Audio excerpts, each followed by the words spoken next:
और मैं मानस भवन में खड़ा हूं, मैं फिर वहीं पर आता हूं, रामचरितमानस पढ़िए अपनी दादी के पास बैठ के, अपने दादा के पास बैठ के। राम का धैर्य देखिए, राम का धैर्य विष्णु का धैर्य नहीं है। मुझे क्षमा करें, भगवान है विष्णु, लेकिन वो तटस्थ धैर्य है, आराम से लेटे हुए हैं क्षीर सागर में, शैया बना के प्रेम पूर्वक। माता लक्ष्मी पैर दबा रही है, ऊपर शेषनाग का फन है, देख रहे हैं दुनिया में चल क्या रहा है, मूर्ख कर क्या रहे हैं, ये हो क्या नाटक रहा है। राम का धैर्य तो जीवित रहते हुए उसी व्यवस्था का धैर्य है। राम को प्रोवोक करने की एक हरकत दुनिया नहीं छोड़ी। पुत्र के रूप में सोचिए वो लड़का कैसा होगा, वो व्यक्ति कैसा होगा जिसका राज्याभिषेक होना जा रहा है और एक साइड में पता चला कि वन चलो कपड़े उतारो, अब ये वलकल पहनो, पत्नी को लो और निकलो। कितना कठिन समय। लेकिन राम राज्याभिषेक होगा, मैं राजा बनूंगा, इस पर प्रसन्न नहीं है, और मुझे वनवास मिल गया, इस पर दुखी नहीं है। यही राम होना, यही राम होना है। लोग समझते हैं जंगल में पोस्टिंग, लोग समझते हैं कोने में पोस्टिंग, लोग समझते हैं वहां काम करना है तो कैसे काम होगा, मेरे लिए तो पनिशमेंट हो गया। यही अवसर है जो आपको ईश्वर दे रहा है। दशरथ के पुत्र राम जब तक अयोध्या में रहे युवराज राम कहलाए, श्री राम कहलाए, और जब जंगल जाकर लौटे तो मर्यादा पुरुषोत्तम भगवान राम कहलाए। इस पूरी यात्रा ने उन्हें भगवान बनाया, इस धैर्य ने उन्हें भगवान बनाया, और अद्भुत धैर्य है उनके पास।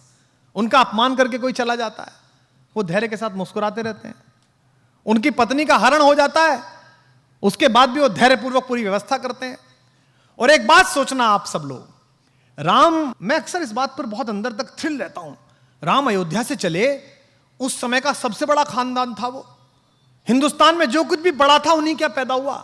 इक्ष्वाकु, अज, रघु, दिलीप, पुररवा, ययाति, नहुष, दशरथ, सब बड़े आदमी उन्हीं क्या। भारत का नाम जिस पर रखा गया वे भी उन्हीं क्या पैदा हुए, भरत, सब उन्हीं क्या पैदा हुए। लेकिन उसके बाद भी जब राम एक वलकल पहनकर चले तो रास्ते भर में राजाओं को भी तो पता चला होगा कि भाई दशरथ का लड़का जा रहा है, वो भी तो मिलने आना चाहते होंगे। राम उनसे सहायता भी ले सकते थे। जिस पंचवटी में मां सीता का हरण हुआ है वो तो उनकी नंदसाल के बिल्कुल बगल में है, कौशल प्रदेश में, रायपुर में, वो बिल्कुल बगल में थे। वो अपने नाना से कह सकते थे, अपने मामा से कह सकते थे कि साहब आप जरा मेरी सहायता करो, मेरी पत्नी का अपहरण हो गया, सेना दे दो जरा, मैं चलूंगा। उन्होंने ऐसा नहीं किया। उन्होंने एक भी राजा को अपने साथ नहीं लिया। उन्होंने रास्ते भर आप जैसे और हम जैसे लोगों को साथ लिया। किनको? सामान्य, वंचितों को, दलितों को। उन्होंने वनवासियों को साथ लिया, उन्होंने मल्लाहों को साथ लिया, उन्होंने मां शबरी का आशीर्वाद लिया, उन्होंने केवट को साथ लिया, उन्होंने वंचित सुग्रीव को गले लगाया, क्योंकि वो जानते थे कि जिस अनाचार से वो लड़ने के लिए जा रहे हैं वहां धनिकों की और राजाओं की नहीं, सदाचार की आवश्यकता पड़ेगी, वहां आत्मा की दीप्ति की आवश्यकता पड़ेगी। तो राम का यह धैर्य ही उन्हें विजेता बनाता है। भाई रावण को तो बाली हरा चुका था पहले, आपने कहानी सुनी होगी। रावण को तो शहसबाहु भी हरा चुका था। रावण कोई ऐसा अर्जेंटीना नहीं था, ऐसा ब्राजील नहीं था कि हराना मुश्किल था, उसको तो हरा चुके थे दोनों। बाली तो उसको अपने बगल में दबाकर और उसने किले की दीवार का चक्कर लगा दिया था बाली ने। जब हनुमान को बांधा है और हनुमान से रावण ने कहा कि तू मुझे जानता नहीं मैं कौन हूं, तो हनुमान ने क्या कहा? हाँ जानता हूं, वो बाली वाला, मैंने सुना था आपकी लड़ाई बहुत, परिचय मेरा आपसे। हनुमान ने क्यों कहा? ताकि उसका कॉन्फिडेंस लूज हो। लेकिन भगवान जब बाली और सुग्रीव के जनपद में पहुंचे तो उन्होंने बाली का साथ नहीं दिया, उन्होंने वंचित को चुना। वो उसके साथ खड़े रहे जिसका अधिकार छीना गया, जिसका राज्य छीना गया, जिसकी पत्नी तारा का बलात् अपहरण किया गया है, और उन्होंने बाली का वध किया। जबकि बाली भी उनका प्रशंसक था, उनका भक्त था। मरते समय बाण लगने के बाद प्रणाम की मुद्रा में बाली ने पूछा है भगवान से, मैं बैरी सुग्रीव प्यारा, अवगुण कवन नाथ मोहि मारा। मैं बैरी हो गया, सुग्रीव आपका प्यारा हो गया, मुझ में ऐसा कौन अवगुण था मुझे मार दिया? तो राम ने उसको उत्तर दिया कि अनुज वधु भगिनी सुत नारी, छोटे भाई की पत्नी, भगिनी बहन, सुत नारी बेटे की पत्नी, सुन सठ कन्या सम ए चारी। हे मूर्ख, ये चारों बेटी के बराबर होती हैं। इन्हें कुदृष्टि बिलो कहीं जो है, इन्हें गंदी दृष्टि से जो देखता है उसका वध करने में पुण्य मिलता है, पाप नहीं होता है। ये उसको उत्तर दिया उन्होंने भगवान। अगर भगवान की विजय अपने लिए होती, अगर धैर्य ना होता तो वो बाली को लेकर चल देते। बाली हरा चुका था, उन्होंने कहा नहीं बाली तू नहीं चाहिए, तू नालायक है, तूने इस छोटे भाई को मारा है, इसकी पत्नी का हरण किया, मैं तेरा तो वध करूंगा, ये वंचित है, इसे लेके चलूंगा। तो राम ने क्या किया?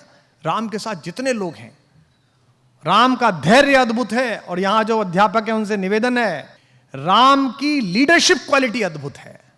राम ऐसे ही राम नहीं बने हैं। मत पढ़िए हिंदू होकर, इस परिसर में बहुत सारे इस्लाम मतावलंबी हमारे दोस्त बैठे होंगे और किसी जाति धर्म के लोग बैठे होंगे, कहानी की तरह पढ़िए और फिर देखिए कि राम जैसा लीडर कहीं नहीं है। वो उस व्यक्ति की क्वालिटी को डेवलप करते हैं, उसे इंस्ट्रक्ट नहीं करते। उन्होंने सुग्रीव की क्वालिटी को डेवलप किया। एक ऐसा डिप्रेस आदमी जिसकी पत्नी का हरण हो गया, जिसका राज्य छीन लिया गया, भाई ने लात मार के भगा दिया, उसको उन्होंने कल्टीवेट किया और सुग्रीव महारथी के रूप में बना और उस युद्ध में सुग्रीव की महत्वपूर्ण भूमिका रही। जिस समय हनुमान लंका के लिए रवाना हुए हैं, आप रामचरितमानस पढ़िए, अध्यात्म रामायण पढ़िए, श्रीमद् वाल्मीकि रामायण पढ़िए, कम्मन की रामायण पढ़िए, कहीं नहीं लिखा हुआ कि उन्होंने हनुमान से क्या कहा कि तुम क्या करना। आज हम कितने फ्रस्ट्रेटेड हैं। आज हम लीडरशिप डेवलपमेंट की बात करते हैं, हम ड्राइवर को एक जगह भेजते हैं सामान लेने के लिए, 5 बार बताते हैं उसे, क्योंकि हमें उस पर भरोसा नहीं है। हम उसकी लीडरशिप डेवलप नहीं होने देना चाहते। राम लीडरशिप डेवलप करते हैं। राम ने हनुमान को नहीं बताया कि तुम्हें वहां जाके क्या करना है, उन्होंने कहा बस जाकर देख कर आओ कि सीता कैसी है, कहां है, और उन्हें आश्वस्त करके आओ कि मैं आऊंगा। 2 बातें। इसके बाद का जो पूरा घटनाक्रम है, छोटा सा रूप बनाना, अंदर जाना, लंकिनी को मारना, मां सीता को वो मुद्रिका देना, फल खाना, खुद ही गिरफ्तार हो जाना, आग लगा देना। आग लगाना मतलब वो राम का विजिटिंग कार्ड दे के आए। हाँ, मतलब बता के आए वो कि जो आ रहा है हम उसका कार्ड है। मैनेजमेंट का बेस्ट उदाहरण है हनुमान। एम्प्लॉयर का 1 रुपया खर्च नहीं कराते वो, 1 पैसा नहीं। भगवान ने कहा कि वहां जाओ, खुद ही टेक ऑफ, खुद ही लैंडिंग, और सारा पैसा हनुमान का, उसका रावण का। भाई हनुमान जबरदस्ती गिरफ्तार हुए स्वयं में देखने के लिए कि कौन है, तो कहा गया भाई इसकी बानर को पूंछ से बहुत प्यार होता है, इसकी पूंछ पे कपड़ा बांध दो। कपड़ा किसका? रावण का। बोले इस पे तेल लगाओ, तेल किसका? रावण का। जली किसकी?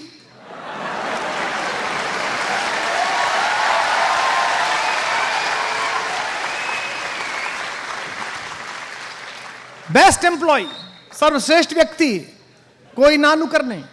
भगवान राम के जीवन में जो 2 कठिन समय आए, उन दोनों में उन्होंने ही पार लगाई। उनसे कहा गया कि भाई मेरा भाई ये बीमार है, सोचो राम पर कैसी बीती होगी। भगवान राम के जीवन का सबसे कठिन रात वो है जब उनके भाई को मूर्छा आई।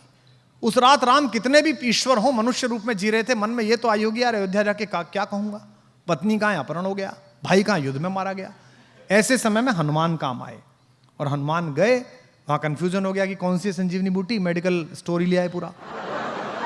बोले भाई इसमें से देख लो कौन सी है। तो 2 बातें हुई, पहली हुई जिज्ञासा, दूसरी हुई धैर्य, तीसरी हुई आपको क्राफ्ट करने वाले लोगों में कि आप लीडरशिप डेवलप करें, आपके अंदर नेतृत्व की क्षमता डेवलप हो। और नेतृत्व की क्षमता का शिक्षा से कोई मतलब नहीं है। मैंने निजी रूप से जाना है, मैंने एक बहुत कम शिक्षित 5वीं पास व्यक्ति के साथ आंदोलन किया है उनके नेतृत्व में, और मैंने तथाकथित एक बहुत बड़े पढ़े लिखे के साथ राजनीति करी है।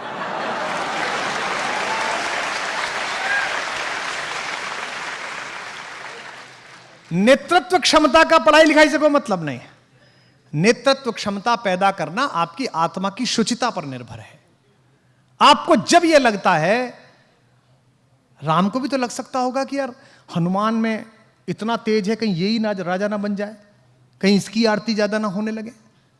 और हमारे यहाँ तो मराठी में एक कथा भी आती है, प्रथम नागरिक मराठी भाषी हैं, तो मैंने एक लोकगीत में कथा सुनी वहाँ कि भाई जब नल और नील पत्थर तैरा राम लिख कर, तो भगवान राम अकेले बैठे थे, उन्होंने सोचा कि यार मैं भी तैरा दूं, तो उन्होंने एक पत्थर को उठाया और छोड़ा उस पर, तो वो डूब गया। तो उन्हें लगा यार आसपास कोई देख नहीं ले कि हमारे नाम पे काम चल रहा है और हमारा खुद का ही नहीं तैरा। तो उनके मुंह पर एक बड़ी लज्जा की, संकोच की रेखा आई। तो उन्होंने नल नील की तरफ देखा, तो नल ने कहा कि प्रभु आप छोड़ दीजिए, हम बना लेंगे आप। तो उन्होंने कहा चलिए मैं नहीं बनाता, पर तुम्हारा कैसे तैर रहा है, मेरा क्यों नहीं तैर रहा। उन्होंने कहा हमने पत्थर पर राम लिखा, ये अमर नाम है, ये भवसागर को पार करने वाला नाम है। आपने पत्थर को छोड़ दिया, जिस पत्थर को स्वयं राम ने त्याग दिया उसे कौन उबारने वाला है भाई।